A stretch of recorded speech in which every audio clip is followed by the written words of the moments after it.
Hello there, ladies and gentlemen. We are on the air. Welcome to The Other Side. I'm Ryan Murphy alongside Jesse Cook and Mike Lewis. This is the NFL edition of our show. Today we're talking 19-0 Patriots.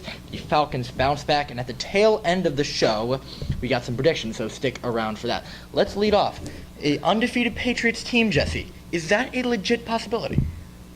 Yeah, it's a possibility for any team, and That's a good of point. the teams in the NFL, it's probably best suited for New England. But we're in the AFC, which is probably, I think, it's tougher of the two conferences. And the Patriots, they're facing Oakland with a healthy Derek Carr, assuming that there's not another car crash. I think the Bengals are going to be good this year, and you also have got Ben Roethlisberger that they're going to be facing, not to mention Kansas City, which has been on the rise.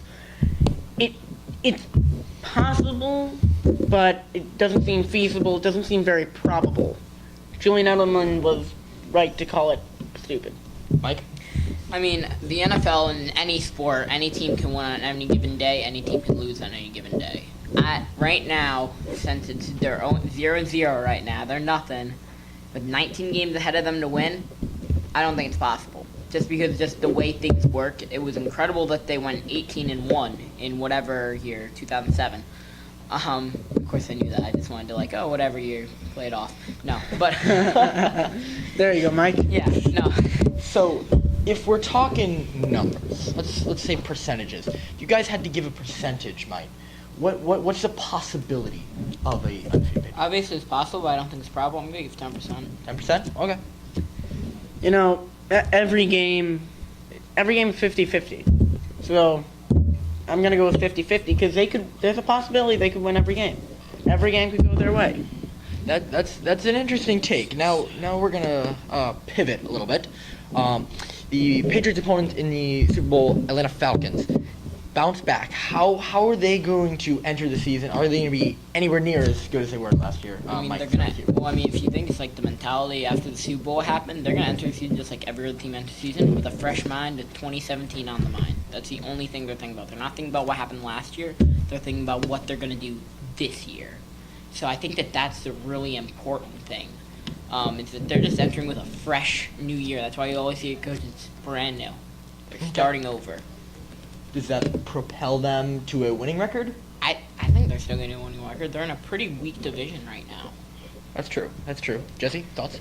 Well, I think it's going to be tough for them to come back emotionally, mentally, but as Mike said, it's a pretty weak division. But in my mind, I think Matt Ryan is a bit of an overrated quarterback. Whoa, okay. Sure, he's made the stat list, but as I said, it's a weak division, and he's got some of the best receivers in the world on his side. Now, you can Mike. say the same for Brady, but to be fair, we've seen Brady go with subpar receivers. He made Malcolm Mitchell into, well, I wouldn't say one of the best in the league. He's not even Whoa, close, okay, but into a good receiver.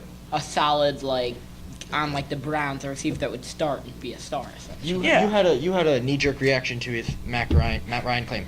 Where are you going with that? I think he's absolutely elite and he's in that conversation because, I mean, yes, he plays in a weak division. They weren't always weak. The Saints won the Super Bowl, a few years ago? That's true. And then Tampa Bay, they've always been weak.